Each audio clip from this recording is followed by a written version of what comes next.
Hello नमस्कार आदाब सत श्री अकाल। मैं हूं आपका दोस्त आपका होस्ट शुभेंद्र सिंह चौहान। आप लोगों का स्वागत करता हूं सेशन के अंदर। दोस्तों एक बहुत इंपॉर्टेंट खबर है जिस दौरान में आपको देखने को मिल रहा है कि यूनिवर्सिटी ऑफ मैरीलैंड के अंदर एक डेविड बेनेट करके व्यक्ति थे जिनको अरिथमिया की बीमारी थी। तो उनकी बॉडी के अंदर उनके हार्ट को निकाल के एक पिग का हार्ट डाला गया है। ये एक बहुत इंपॉर्टेंट डिस्कवरी है जीनो ट्रांसप्लांटेशन के अंदर। तो दोस्तों सवाल उठता है ये जीनो ट्रांसप्लांटेशन क्या होता है, इसके क्या फायदे होते हैं, क्या नुकसान होते हैं और इस डिस्कवरी से क्या क्या होने वाला है। तो चलिए दोस्तों इस सेशन को शुरू करते हैं। बट उसके पहले अगर आप लोग मेरे साथ में रेगुलरली जुड़ना चाहते हो तो आप एसआरसी 10 टेलीग्राम ग्रुप और पाथफाइंडर टेलीग्राम ग्रुप के ऊपर जुड़ सकते हो। क्लास की सारी अपडेट पीपीटी पीडीएफ आपको यहाँ पर मिल जाती है। इसके अलावा रोज सुबह 8 बजे द हिंदू एनालिसिस की क्लास मेरे द्वारा ली जाती है, आप यहाँ पर ही मेरे साथ में जुड़ सकते हो। तो चलिए दोस्तों शुरू करते हैं सेशन को। बट उसके पहले आपको अगर अनअकैडमी का सब्सक्रिप्शन लेना है तो दोस्तों कोड यूज करना है SRC10।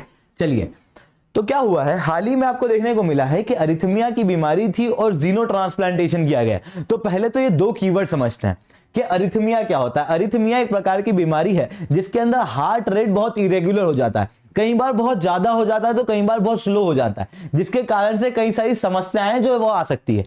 ऐसे केस में हार्ट ट्रांसप्लांट कराना बहुत जरूरी हो जाता है। ऐसे केस में बॉडी के अंदर पिग का हार्ट लगाया गया। इसी चीज को जीनो ट्रांसप्लांटेशन कहा जा रहा है। क्यों? क्योंकि जीनो ट्रांसप्लांटेशन का मतलब होता है किसी भी एक स्पीशीज के लिविंग सेल, टिश्यू, ऑर्गन, किसी भी चीज को दूसरी स्पीशीज में डालना। मतलब क्रॉस स्पीशीज के अंदर टिश्यूज, सेल या किसी को भी ट्रांसप्लांट करना, उसे कहा जाता है जीनो ट्रांसप्लांटेशन। और जिस सेल का ट्रांसप्लांट किया गया है उसे कहा जाता है जीनो ट्रांसप्लांट या फिर जीनोग्राफ्ट। अब ये डिस्कवरी क्या है इसको समझने की कोशिश करते हैं। मतलब ये जीनो ट्रांसप्लांटेशन वगैरह इन सब की जरूरत पड़ती क्यों है। देखो ट्रांसप्लांटेशन शरीर के अंदर काफी समय से हो रहा है क्योंकि कई बार कुछ ऑर्गन जो है वो माल फंक्शन कर जाते हैं या डिसफंक्शन कर जाते हैं, जिसके कारण से कई सारे ऑर्गन काम ठीक से नहीं कर पाते हैं। तो जरूरत लगती है किसी और के ऑर्गन की। जैसे कई बार आपने देखा होगा किसी व्यक्ति की किडनी फेल हो गई तो दूसरे की किडनी लगाई जाती है। और साइंस ने इस तकनीक के अंदर काफी ग्रोथ की है। बट जब ये ग्रोथ हो रही थी तो उस दौरान में इस ट्रांसप्लांटेशन की मांग भी बढ़ रही थी।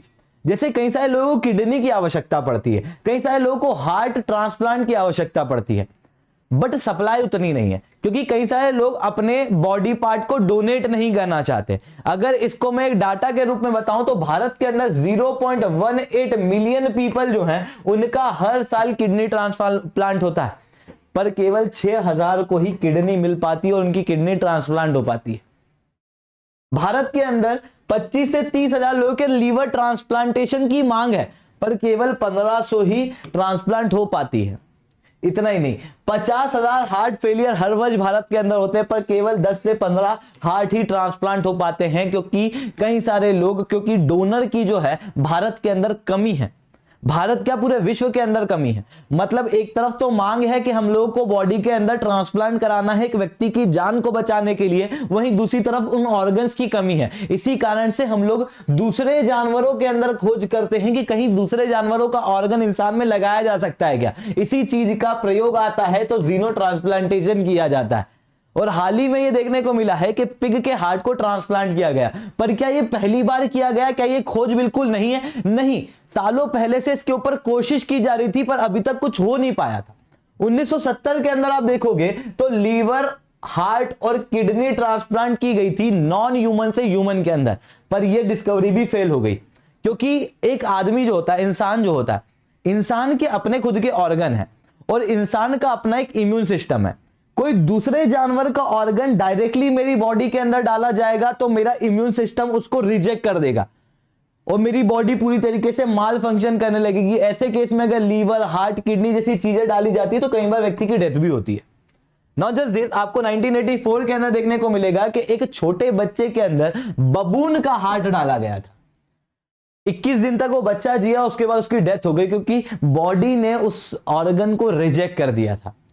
उसके बाद 2021 के अंदर लगातार छोटी मोटी खोजें हो रही थी क्योंकि लग रहा था कि पिग सबसे सही है इस जीनो ट्रांसप्लांटेशन के लिए, जिसके अंदर सितंबर 2021 के अंदर कुछ surgeon New York University Langone Health Medical Center के अंदर किडनी ट्रांसप्लांट करने की कोशिश किए थे एक जेनेटिकली मॉडिफाइड पिग के इन अ ब्रेन डेड पर्सन।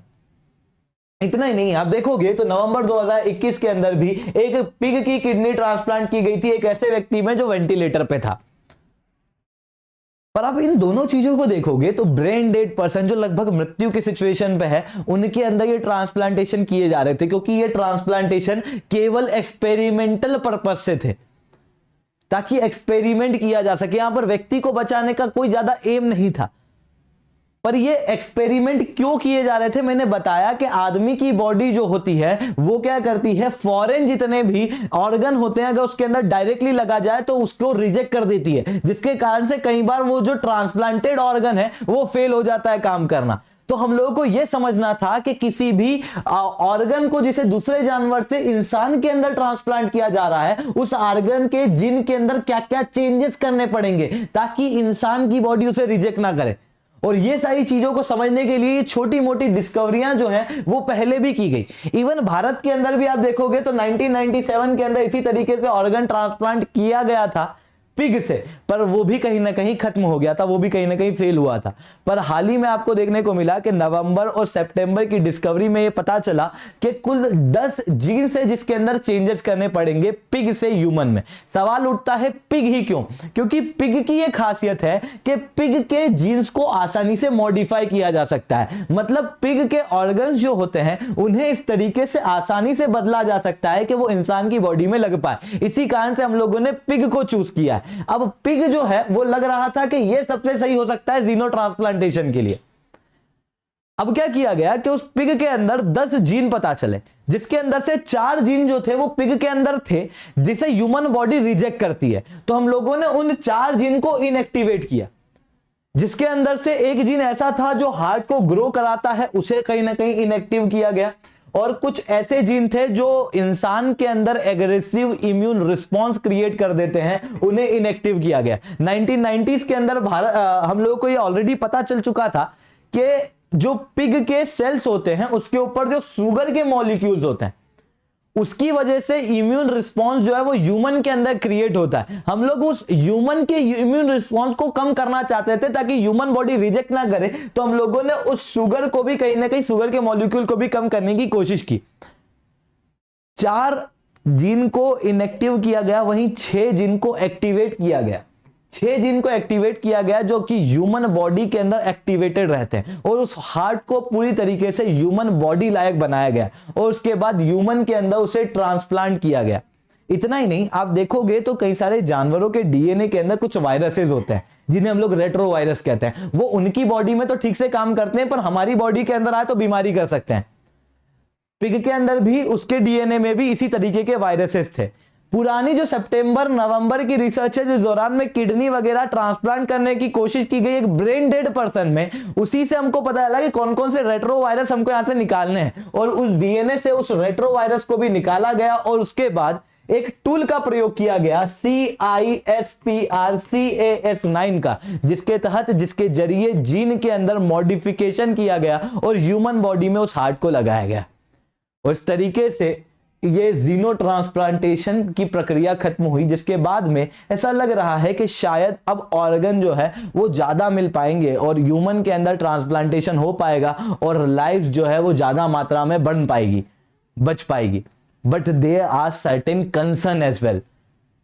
सबसे पहला concern medical concern. Medical implication क्या है, एक बात समझने की कोशिश करना कि अगर पिग को मार के या किसी भी जानवर को मार के उसके हार्ट को निकाला जाता है और वो फिर ह्यूमन के अंदर लगाया जाता है, आपने एक जान तो पहले ही ले ली, उसके बाद आपने जब ह्यूमन में लगाया तो उसकी क्या गारंटी कि वो सक्सेसफुल होगा? क्योंकि कई बार ह्यूमन के अंदर ह्यूमन के हार्ट भी रिजेक्ट हो जाते हैं, कई बार ऐसे ऑपरेशन भी फेल हो जाते हैं, तो हम लोग दोनों हाथों से, दोनों जीवन से हाथ धो बैठेंगे। इतना ही नहीं, देयर अनदर मेडिकल इंप्लीकेशन। वैसे तो हम लोगों ने रिसर्च करके पता कर लिया कि इस प्रकार के रेट्रोवायरस से उनको निकाल दिया गया, बट जैसे जैसे ह्यूमन एनिमल इंटरेक्शन बढ़ रहा है आपको कई सारे फ्लूज देखने को मिलेंगे, इन्फेक्शियस डिसीजेस देखने को मिलेगी, और पिछले दशक के अंदर ये और ज्यादा बढ़ती हुई दिखेगी। इबोला, स्वाइन फ्लू, कोविड-19, ये सारे वो बीमारियां हैं जो किसी जानवर से इंसान में फैली है, क्योंकि इंसान और जानवरों के बीच में इंटरेक्शन बढ़ रहा है। अगर हम लोग ये जीनो ट्रांसप्लांटेशन को और आगे बढ़ाते हैं तो ह्यूमन और एनिमल में इंटरेक्शन और ज्यादा बढ़ेगा, जिसके कारण से हो सकता है किसी समय कोई ऐसा वायरस जो गलती से शायद साइंटिस्ट को ना पता हो और ह्यूमन बॉडी में आ जाए, और हो सकता है वो इन्फेक्शियस हो, जिसके कारण से वो पूरी कम्युनिटी में फैल सकता है, जिसके कारण से कई सारे मेडिकल इंप्लीकेशन भी सामने आते हैं। इवन कि इसकी वजह से जब हार्ट को ट्रांसप्लांट किया जा रहा है, किडनी को ट्रांसप्लांट किया जा रहा है, ऐसे केस में अगर केस फेल होता है तो पेशेंट की डायरेक्ट डेथ होती है। तो पेशेंट से ऑलरेडी परमिशन ली जाती है कि इनकेस कुछ भी गड़बड़ होती है तो आप डॉक्टर के माथे ना आएंगे। बट अगर इन्फेक्शन फैलता है तो पूरी कम्युनिटी के अंदर फैलता है, तो कम्युनिटी से परमिशन भी तो लेना जरूरी है, पर वो कम्युनिटी की परमिशन कहां है?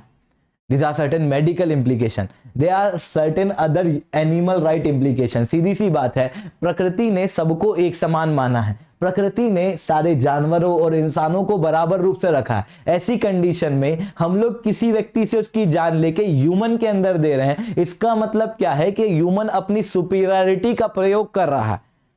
ऐसा कई सारे एनिमल एक्टिविस्ट कह रहे हैं। हालांकि कई सारे लोगों का यह भी मानना है कि जब अपने व्यक्ति को बचाने की बात आती है तो फिर कोई कुछ नहीं देखता है, ठीक है। तो ये कंडीशन भी आपको देखने को मिलेगी। इतना ही नहीं, certain religious concern as well. Religious concern क्या है? कुछ रिलीजियस इंस्टीट्यूशंस या कुछ रिलीजन ऐसे हैं जो पिग को टच करने से या पिग को नकारते हैं। ऐसे कंडीशन में जीनो ट्रांसप्लांटेशन उन रिलीजन के अंदर नहीं हो पाएगा, जिसके कारण से रिलीजियस आधार पर डिस्क्रिमिनेशन होगा। नॉट जस्ट दिस, आप खुद सोचो कि एक व्यक्ति के हार्ट को ट्रांसप्लांट किया जा रहा है किसी जानवर से के हार्ट को लेके, तो ऑब्वियसली ये कितनी महंगी प्रोसीजर होगी, डॉक्टर इसके अंदर कितना हाई कॉस्ट करता होगा।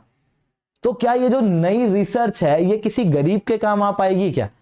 यहां पर एक प्रॉपर डिवाइड हमेशा रहेगा रिच और पुअर का। रिच की जान बचती रहेगी, पर पुअर का क्या? There is always a discrimination between them as well.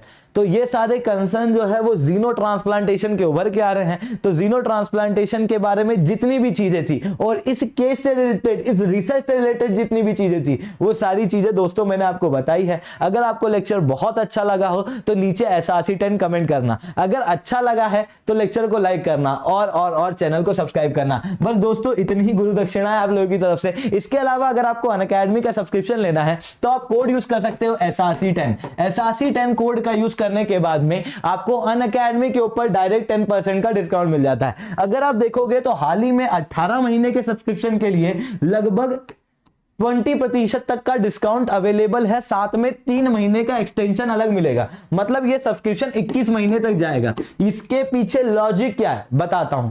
देखो, आज से 1.5 साल अगर आप देखोगे, 18 महीने अगर आप देखोगे तो जून 2023 आता है। जून 2023 ये वो महीना होगा जिसके अंदर 2023 की प्रीलिम्स होगी, क्योंकि प्रीलिम्स जून में होती है।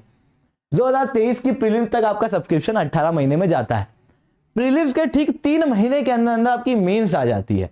तो ये जो 3 महीने का एक्सटेंशन है वो इसलिए है ताकि आपका सब्सक्रिप्शन अपने आप आपकी मेंस तक एक्सटेंड करे। तो ये एक बहुत ही बेहतर सब्सक्रिप्शन आपके लिए हो सकता है, क्योंकि अभी तक बच्चे 2 साल का सब्सक्रिप्शन लेते थे मेंस तक कवर करने के लिए, पर आप अब 1.5 साल के अंदर ही उस चीज को कवर कर पाओगे। अभी तक बच्चे 80-90 हजार रुपए खर्च करते थे, पर अब आप 64,000 में कर पाओगे। तो ये चीज आपके लिए काफी ज्यादा महत्वपूर्ण हो सकती है। इसके जरिए आप लगभग 25 से 26 हजार रुपए तक अपने बचा सकते हो। तो जाओ सब्सक्राइब करो। कोड क्या यूज करना है दोस्तों? SRC10। कल लास्ट डेट है इस ऑफर की। इसके अलावा समझोगे तो प्लस और आइकनिक के और भी सब्सक्रिप्शन अवेलेबल है आपके लिए। 3 साल का, 2 साल का, 1 साल का सब्सक्रिप्शन भी अवेलेबल है। आप कोड यूज करोगे SRC10 तो 10% का डिस्काउंट मिलेगा। SRC10 कोड से आपको यह भी फायदा होगा कि साथ में देखो आपकी क्या होता है कि जब भी आप प्रिपरेशन करते हो तो आपके साथ में कोई नहीं होता है, ठीक है। आपको कोई गाइड करने वाला नहीं होता, कोई बताने वाला नहीं होता है किस तरीके से प्रिपेयर करना है। पर यूपीएससी के अंदर सबसे इंपॉर्टेंट चीज है एक प्रॉपर गाइडेंस किसी एक्सपीरियंस व्यक्ति की। तो ऑब्वियसली आप लोगों को किसी गाइडेंस की जरूरत है। आप बस एक बार कोड यूज करो SRC10 और दोस्तों फिर मैं तुम्हारा हूं। तो जाओ कोड यूज करो SRC10 और उसके बाद मेरे को स्क्रीनशॉट भेजो। उसके बाद मेरे द्वारा आपको 1-on-1 मेंटरशिप मिलेगी। हर हफ्ते टारगेट दिए जाएंगे ताकि आप अपनी प्रिपरेशन से बिल्कुल भी भटको ना। आपको प्रिपेयर जो है वो मेरे द्वारा कराया जाएगा, किस तरीके से करना है, अनअकैडमी के क्या बेस्ट यूज है, और अनअकैडमी के अंदर आपके कोई भी प्रॉब्लम होती है आप इस कोड का यूज करने के बाद अगर मेरे से कॉन्टेक्ट करते हो टेलीग्राम टेलीग्राम ग्रुप पे या फिर व्हाट्सएप के ऊपर, क्योंकि टेलीग्राम ग्रुप पे व्हाट्सएप कॉन्टैक्ट अवेलेबल है, तो आप उसके जरिए भी आप मेरे से कॉन्टैक्ट करते हो तो आपको काफी ज्यादा बेनिफिट यहाँ पर होने वाले हैं। तो चलिए दोस्तों, आज के लिए इतना ही। जय हिंद, जय भारत।